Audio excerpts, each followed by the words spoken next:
inside the wheel, the rub rails is what they call where the TTX stencil is on this car. But once again, the hitch cars kind of model the same way as our well cars. You can see this one, it's 3 separate platforms, probably 5. Yeah, so that's a 5-pack. So you got 5 trailers you can put on this car, and it's all one rail car. Now, if you look across the way to main track 1 there, those are all separate rail cars. So people don't know this, but if you see a stack train going by you 55 miles an hour, you're thinking every box like this that goes by is a car, when in fact it's not. So you have an absurd amount of different varieties of cars. So basically 3-packs, 5-packs, and then single well cars. But when you go to other commodities like hopper cars, they're all single. Every one of those rail cars comes apart. Those hoppers over there, versus these you cannot. All right. What's the benefit to connect them all like that to make my life harder? Really, there's 2 things: ride quality. So we don't want to jar the trailers and the containers any more than what they would see on the road. So articulated joints adds additional cushioning between the knuckles. Steel on steel, there's no give. There's no suspension components. Well, there's springs on the truck sets you can see on the wheels. But that's more for a weight plate than it is any kind of absorptive shock. So a lot of it is to allow the car to have more suspension type properties. Beyond that, I can't tell you. I mean, auto racks like they ship automobiles on have single cars, but they actually have a different design where it actually has a big long drawbar that can kind of suspend in and out. We can't have that in these cars because that's where containers go and the trailers. So we'll go to the right here this time. Of course, we put a 4,000 gallon fuel tank right next to a body of water, just in case something goes wrong. You're good to go. Not being sarcastic, I don't know why it's there, but it is. Well, you can wait for them. Also, right in front of me, you got a wheel garden. So those are the wheels that we change out. That's TTX's little shop area there. So go left. This is my beautiful building number 9. Please don't take any pictures of it. It's an eyesore. This building's been here since, I don't know, when the beginning of time. And it's on my 3rd year in a row. It's on my to be destroyed list and be added to this one here. So this is our crane shop. This is where we repair and perform maintenance on our cranes. We'll just keep going straight that way. So there's my newest crane on this, that's 1511. I forgot, they nickname all these things, I don't know why. I think that's Megatron or something like that. But once again, $1 million machine, lots of moving parts. I think those things house somewhere around 300 gallons of hydraulics. Somebody have a question back there? So there's TTX, one of their trucks. And here's our ground stack here. So we're a wheeled facility. As I say, we're going by ground stacks. So what do we have going on here? So that green container that was in front of us holding us up coming in was on a triaxle private chassis. Oh, there's some more artwork. You can read too what all that means. But wow. And no, we generally don't cover it up, not here, unless it's something so terrible. Is there anyone behind you? Okay. So here's our staging area. So what do we do here? When truck drivers come in here and they have a private chassis, ideally I want to put them on the train. But crap, we still have stuff on that train, so we either have to take that off or we already loaded it. So what we have to do is we have to ground stack it on the ground.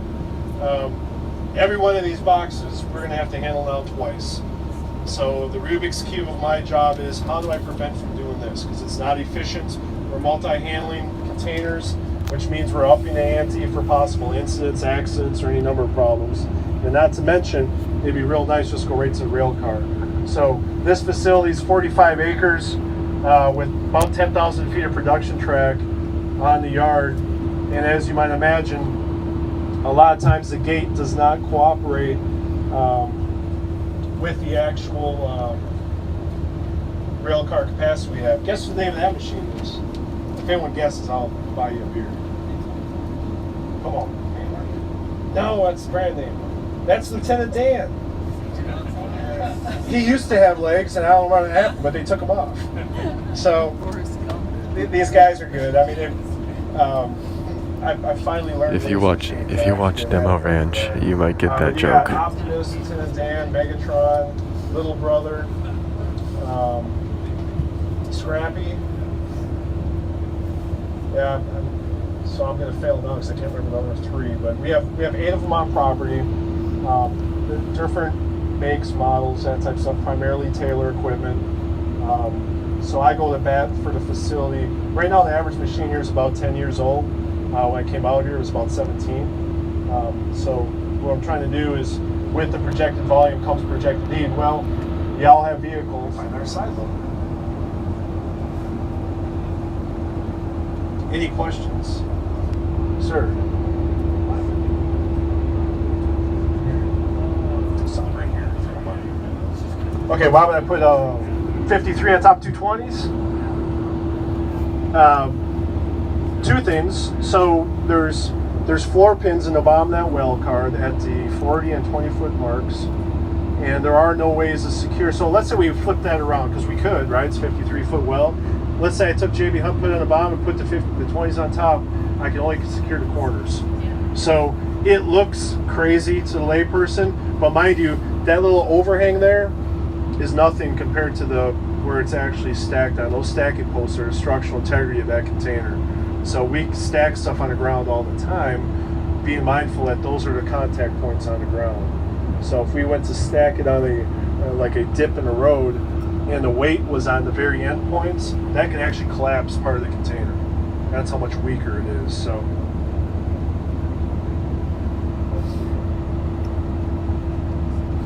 we can go that way.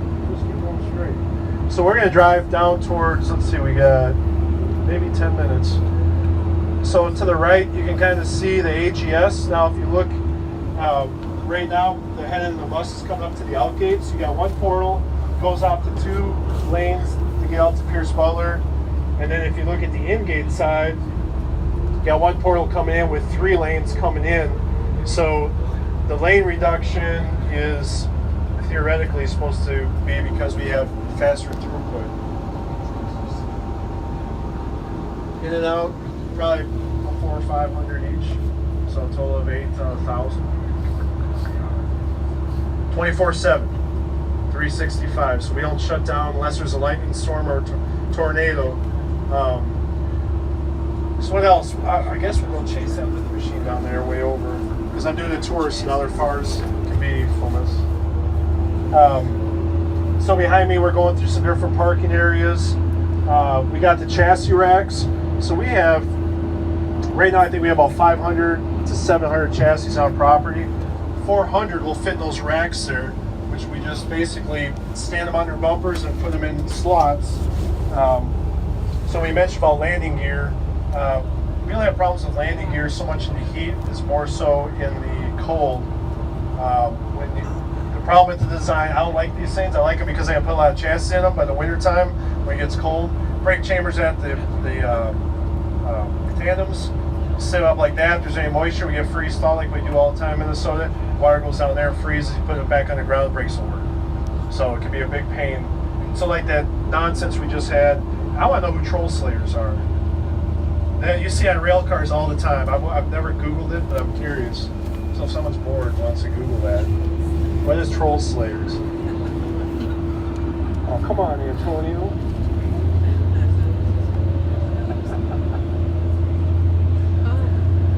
So we'll go up here and watch a couple containers being loaded. So now you can kind of see the difference with the container being loaded. Legs are in the up position. You can see that the container is, where's he going with that? Yeah, you can stop around. Is there anyone behind it? Just stop right here. Go by it. So all these vehicles, including these hostlers, have computers. In the brewery, the Oasis, these guys all have a plan made by the ops manager. They have containers that they're going to retrieve that go to certain rail cars, certain positions on the train. So it's not all just, chaos, if you will. It looks like it. So this JB Hunt 284-371, that's going to be probably another bottom well unit. We probably won't see any tops go on because they're just starting to load this rail car out now. But you can kind of get the idea. I think we might be able to slip by there, but I'm going to wait until they load this down. They like driving backwards too. These are all rear steer machines, so if you consider driving, most people, even if you're most people are more comfortable driving forward than backwards because your steering's in the front, right? So these guys prefer driving backwards, even though it doesn't look. It had a hard time for me to get used to. So you look at the lights right now; they're red. Proximity sensors on all four of those twist locks. They can sense a lock or no lock situation. If all four of those indicators are not on, he will not get that green lift light, and he will not be able to. He'll physically try to move the joystick; it won't lift. So this is a pretty good vantage point, actually, to kind of see this. But it's all by feel. There's no guide chains. There's no GPS. He goes in here, and you can see Steve Ditzler is a very experienced operator. There's a little bit of touch involved, but you want to make sure that the container is seated level and on the floor pins properly. Basically, everything's square, and you can see it is. But these are kind of, I guess, a day in the life of an intermodal facility. Any questions at all? I'm kind of out of material for the most part, unless someone saw something or has any questions what a troll slayer is or anything like that. A series of books? That's it? Wow. I'm serious. All right. If you remember anything else, when you see rail cars, look for troll slayer. It's not everything. Not the exactly.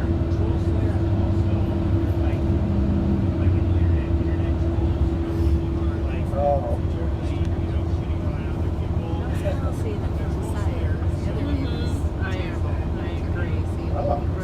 I like that. Ask him if he can. I could have sworn back in '99 when if the that guy internet thing can wasn't pick quite our what bus it up for is. fun. I was still seeing that. I don't know. Interesting. But I'll grab the IBC, the airbox connector, and it'll fix them in the pockets of the container to connect the top to the bottom. It's not a very safe act. The average catwalk on there is about 5.5 feet off the ground. The last injury on this facility in February of 14 was an employee that fell off one of those catwalks, fractured his ankle or lower leg or both. So you can see, if you look at this D-car 759-522, there is nowhere you can fall. If you're young enough and spry, you might be able to jump. But if you fall on your back, head, shoulder, anything like that, even with full protective gear, you're hitting metal, you're hitting asphalt, rail, or worse. So when I say the start and stop is safety, I do that with my tours as well. All these folks I've gotten to know over the last 3 years, they're part of my extended family. I've met a lot of their families. So these guys do a very dangerous job, and they do it well, and they take a lot of pride in that. So people that bring stuff to the railroad, this is an extension of what you'd see if you went to Northtown and you saw a hump yard, or if you went to a customer that gets her one rail car a week or a month. There's a lot to be said for what they do 24/7, 365 throughout all the weather. So especially up here, it's cold nonsense. Steve's pretty good at what he does, huh? Pops him right in there. Who's playing what rail car? Good question. I got a coordinator in the office 24/7. He takes that load sheet I clicked in and drilled in. He buckets them like I do, or however he does it, and he'll drag and clip into each rail car. That'll be auctioned off after I get my new machine this fall. I've only seen it run once.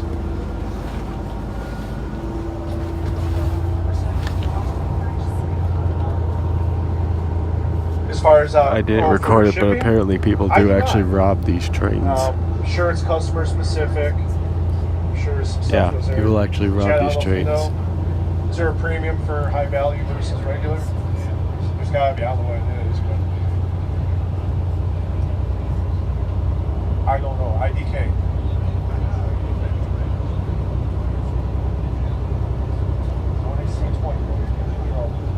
You're not. I don't usually ride the cruises.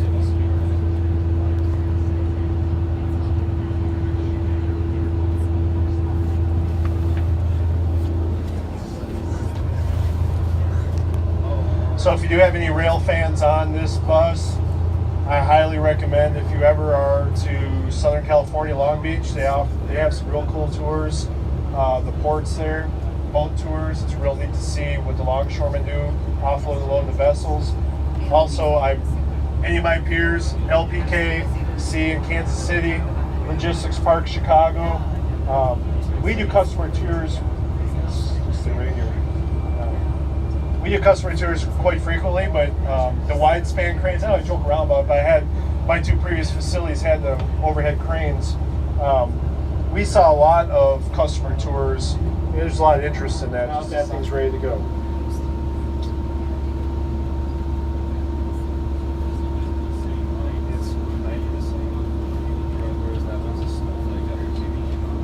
You'll get the same indicator lights, yes. So the proximity sensor, the lock lights are the same, regardless if they're on or off.